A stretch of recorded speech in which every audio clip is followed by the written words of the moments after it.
All right, so continuing the theme of God's blessing upon the life of Abraham, this call to follow him to a new land, a land that was not one familiar to the family, but a new land in which God would bring a new form of creation, a recreation of humanity, a humanity following him by faith. And again, how Abram becomes an exemplar of faith is that he follows God, and God would, of course, reckon it to him as righteousness, as Genesis tells us and as Paul reiterates in the book of Romans.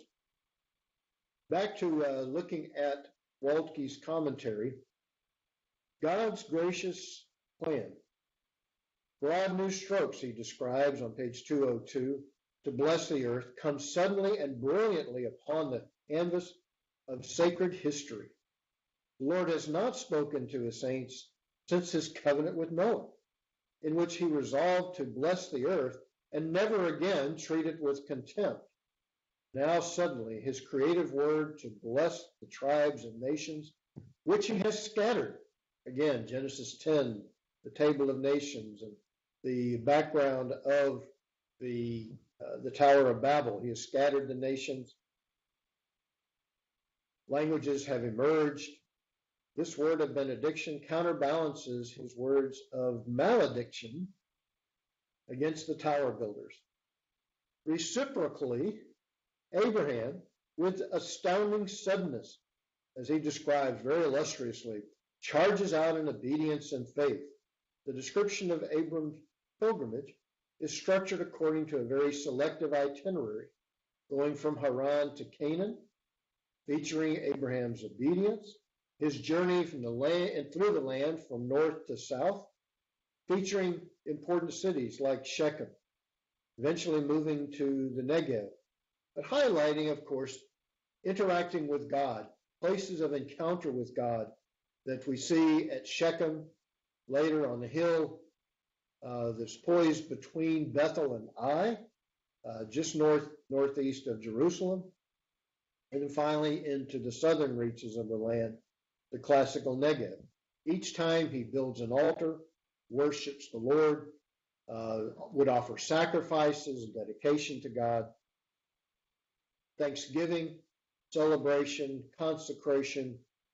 These sacrifices offered in honor to God, who is leading him into this land of promise.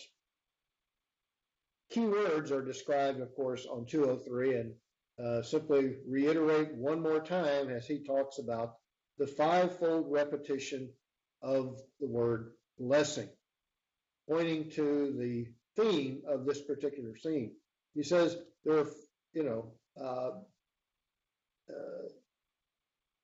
this idea of blessing, and of course, universal blessing and salvation is the goal of this, ultimately in history.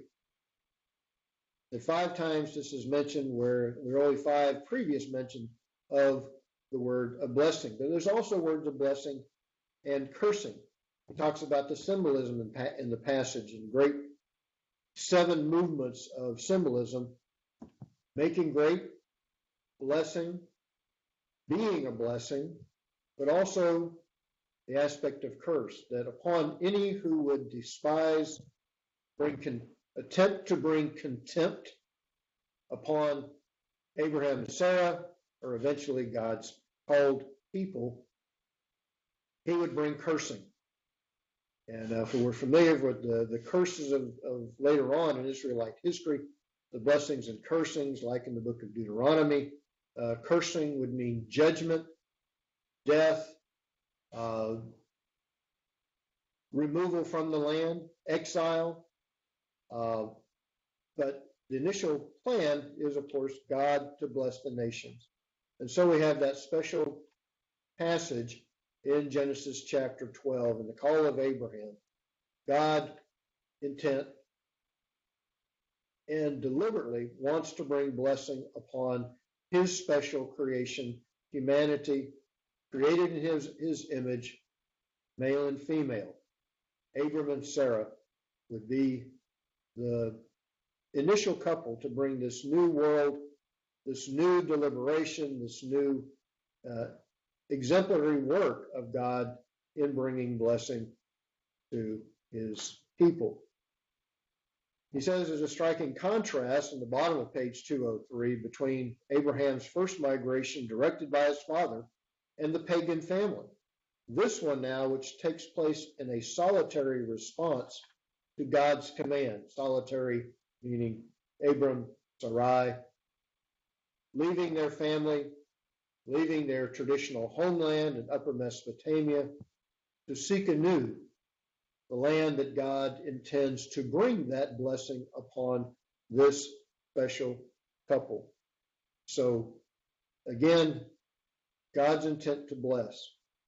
5 times in Genesis 1 to 11, now 5 times in the first 3 verses of Genesis chapter 12. And we'll look at those locations in just a moment as we look at the text of Genesis 12 in the Hebrew.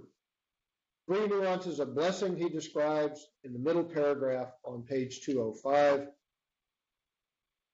Blessing, the nuances of blessing: 1, prosperity, 13 verse 2, verse 5, potency and fertility, the fulfillment that will be brought forth, God's initial plan for humanity to fill the earth. But it's going to be done through a couple that is barren in the initial part of the story. So part 2 of the blessing, and then finally victory, that's spelled out in chapter 22. Isaac, then God's call upon Abraham's faith to be willing to give up his son. Chapter 22, verse 17. Blessings bring the power for life, the enhancement of life, and the increase of life, as he quotes from Horst's commentary in the German, in the footnote there on the bottom of page 205. So God's desire to bring blessing, to make a great name for Abraham, of course, as he describes, a life of superior character, not simply that everybody's going to speak the name of Abraham, but that he will create in and through the name of Abraham greatness that is a character of a person following faithfully God's call. That is to have a great name to be found in one who faithfully follows God's call upon his or her life.